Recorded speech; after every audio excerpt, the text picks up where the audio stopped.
You've got his eyes, his hands, his weakness, Grandma whispered when Mom was in the kitchen. The word stung like a slap, but I was used to it by then. We'd moved into Grandma's house in a small Ohio town after my parents' divorce when I was 12. The house was old, with creaky floors and faded wallpaper that smelled like mothballs. My room was in the attic, a cramped space with a slanted ceiling and a single window that rattled in the wind. Mom worked long hours at a diner, so it was usually just me and Grandma after school. Those hours felt like walking through a minefield. Grandma had this way of watching me, her eyes sharp like she was waiting for me to mess up. Started small. I'd be eating cereal at the kitchen table, and she'd lean over, her voice low. "You hold that spoon just like your father did." I'd freeze, my hand hovering over the bowl. I didn't even know how he held a spoon. I barely remembered him. Just blurry images of a man with a loud laugh and a beer can always nearby. He left when I was 6, and Mom never talked about him much. But Grandma? She made sure I knew every detail of his failures. It wasn't just the spoon. It was everything. The way I laughed at a dumb TV show. The way I slouched on the couch. The way I forgot to take out the trash one time. "Just like him," she'd mutter. "He was lazy too. Always chasing a bottle instead of a job." I'd try to shrug it off, but her words stuck like gum on my shoe. I started checking myself in the mirror, wondering if I really had his eyes. Were they too dark? Too tired looking? I catch myself laughing and stop, worried it sounded like his. Mom tried to shield me when she was home. She'd hug me tight and say I was nothing like him, that I was smart and kind. But Grandma was sneaky. She only said those things when Mom was out of earshot, when we were alone in the living room or when I was helping her fold laundry in the basement. It was like she knew exactly how to twist the knife without leaving a mark anyone else could see. By 13, I was starting to believe her. I'd lie awake in my attic room, the wind howling outside, and think maybe I was doomed. Maybe it was in my blood. I'd never touched alcohol, but what if I was already wired to crave it? I stopped laughing as much. I kept my hands in my pockets so she couldn't comment on them. I avoided mirrors, but Grandma always found something new. One day, I misplaced my math homework. It wasn't a big deal. I found it later in my backpack, but she pounced. "Your father lost everything," she said, her voice dripping with disgust. "Money, keys, his family. All because of the bottle. You're headed the same way." That's when things got weird. My stuff started disappearing. My favorite hoodie, the one with the frayed cuffs. My sketchbook, where I doodled to calm down. Even my sneakers one morning. Grandma would shake her head and say, "You're so careless, just like him." I'd tear the house apart looking for my things, my stomach in knots. I started doubting myself. Was I really that scatterbrained? Was I losing control already? Mom noticed I was quieter, but I didn't tell her. I didn't want to make things worse. She was already stressed, juggling bills and long shifts. Grandma's house was the only place we could afford, and I knew Mom felt guilty about it. So I kept my mouth shut and tried to stay out of Grandma's way. But it was impossible. She was everywhere, her voice following me like a shadow. When I was 14, I started hanging out at the library after school to avoid going home. It was a small brick building downtown, with worn-out armchairs and a musty smell. I'd hide in the back, reading comics or just staring out the window. Anything to delay facing Grandma's glare. One day, I found a book about genetics in the science section. I skimmed it, my heart pounding. Could alcoholism really be inherited? The book said it was complicated, genes played a role, but environment mattered more. I clung to that. Maybe I wasn't doomed. Maybe I could choose to be different. But Grandma's words were louder than any book. By 15, I was a mess. I'd flinch when she walked into a room. I stopped drawing because I was afraid she'd say my sketches looked like his. I barely slept, my mind racing with thoughts of ending up like him. Alone, broke, passed out in some alley. I started skipping meals, not because I wanted to, but because sitting at the table with her felt like a trap. Mom begged me to eat, her eyes worried, but I'd just mumble excuses and hide in my room. Then came the first plot twist. One night, Grandma got sick. Really sick. She'd always been tough as nails. But that winter, A bad flu hit her hard. She was bedridden, her face pale and sweaty. Mom and I took turns bringing her soup and medicine. One evening, I was sitting by her bed, holding a glass of water for her. She was half asleep, her breathing shallow. Suddenly, she started mumbling. "Michael, I'm sorry. Michael, please." Her voice was soft, almost pleading. I froze. Who was Michael? I asked Mom later that night when we were washing dishes. Her face tightened, and she sighed. Michael was my grandfather, her dad. He'd left when Mom was a kid, and Grandma never forgave him. I'd always assumed he was some deadbeat, maybe a drinker like my dad. But Mom shook her head. He wasn't like that, she said. He just couldn't stay. Grandma made it impossible. She didn't elaborate, but it was enough to make me wonder. Was Grandma's hatred of my dad really about him? Or was it about someone else? Update 1. Digging deeper. Grandma got better, but she was weaker after that. She stopped whispering her usual jabs for a while, maybe because she didn't have the energy.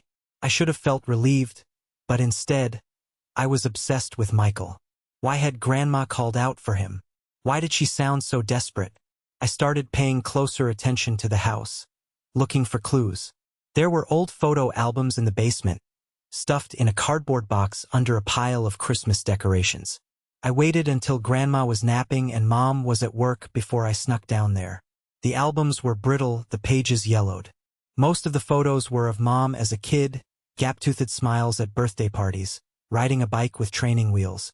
But there were a few older ones, black and white shots of a young couple. The woman was clearly Grandma, her hair in tight curls, her smile stiff.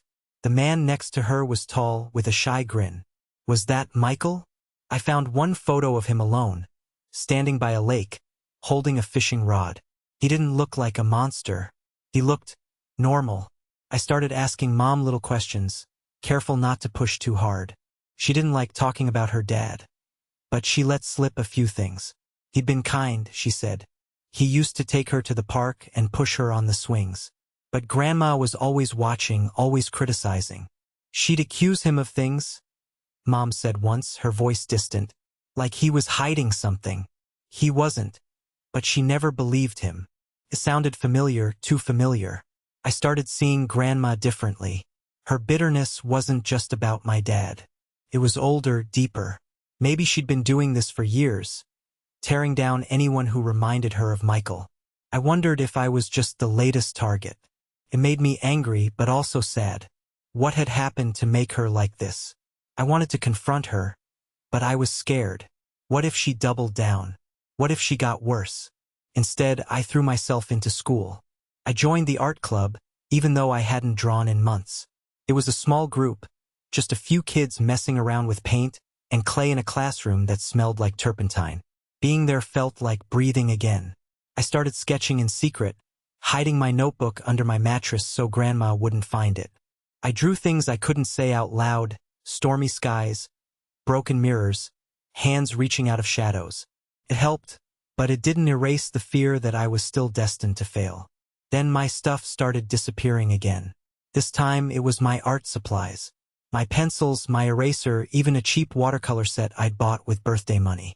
I searched everywhere, my chest tight with panic. Grandma was back to her old self by then, and when I asked if she'd seen them, she just shrugged. "You're so careless," she said, her eyes glinting. "Just like your father." I wanted to scream. I knew she was behind it, but I had no proof. Update 2.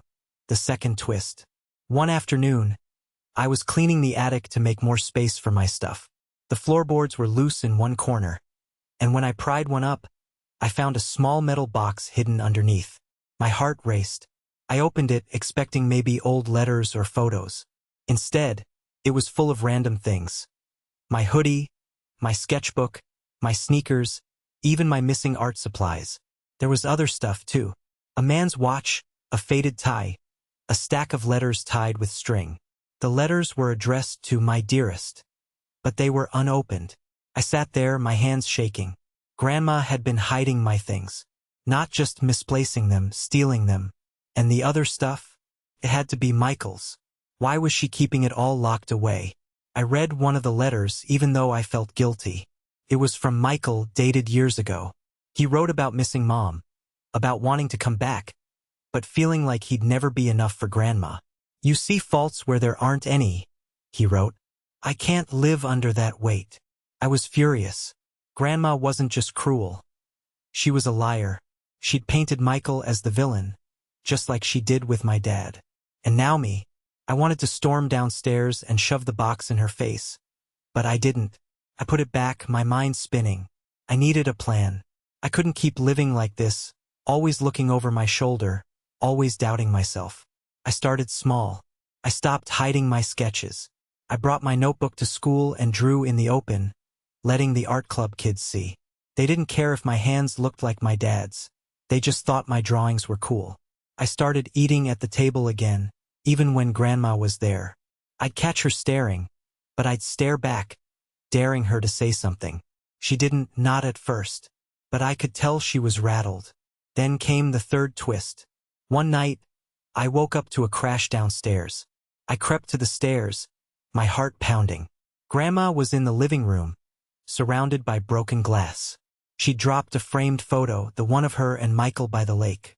She was crying, her hands trembling as she picked up the pieces.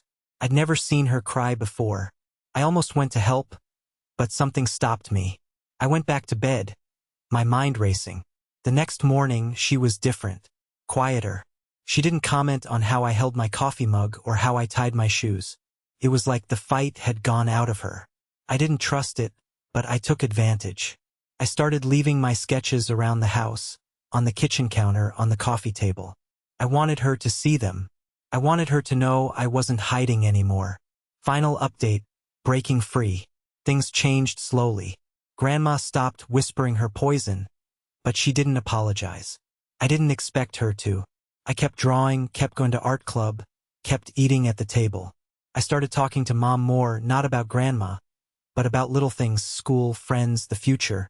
She smiled more when I did, like she was seeing me come back to life. I decided not to confront Grandma about the box. Not because I forgave her, but because I didn't need her to admit anything. I knew the truth. She'd spent her life blaming others. Michael, my dad, me, for her own pain. I wasn't going to let her do that to me anymore. I started saving money from odd jobs, mowing lawns, babysitting. I wanted to move out with Mom someday, maybe to a small apartment where we could start fresh. The biggest twist came at 16. My art teacher entered one of my sketches in a local contest without telling me. It was a drawing of a girl standing in a storm, her hair whipping around her face, her hands clenched but reaching for the sky. I didn't think it was anything special, but it won first place. The prize was a scholarship to a summer art program. When I got the news, I cried in the school bathroom, my hands shaking. Not because of the scholarship, but because I realized I wasn't my dad. I wasn't Michael. I was me. I told Mom about the box a few weeks later. She wasn't surprised. She'd suspected Grandma was hiding things, but she didn't know how bad it was. We made a plan to move out by the end of the year. It wouldn't be easy, money was tight, but we'd make it work. I didn't tell Grandma. I didn't need to. I was done letting her words define me. The last time I saw her cry was the day we left.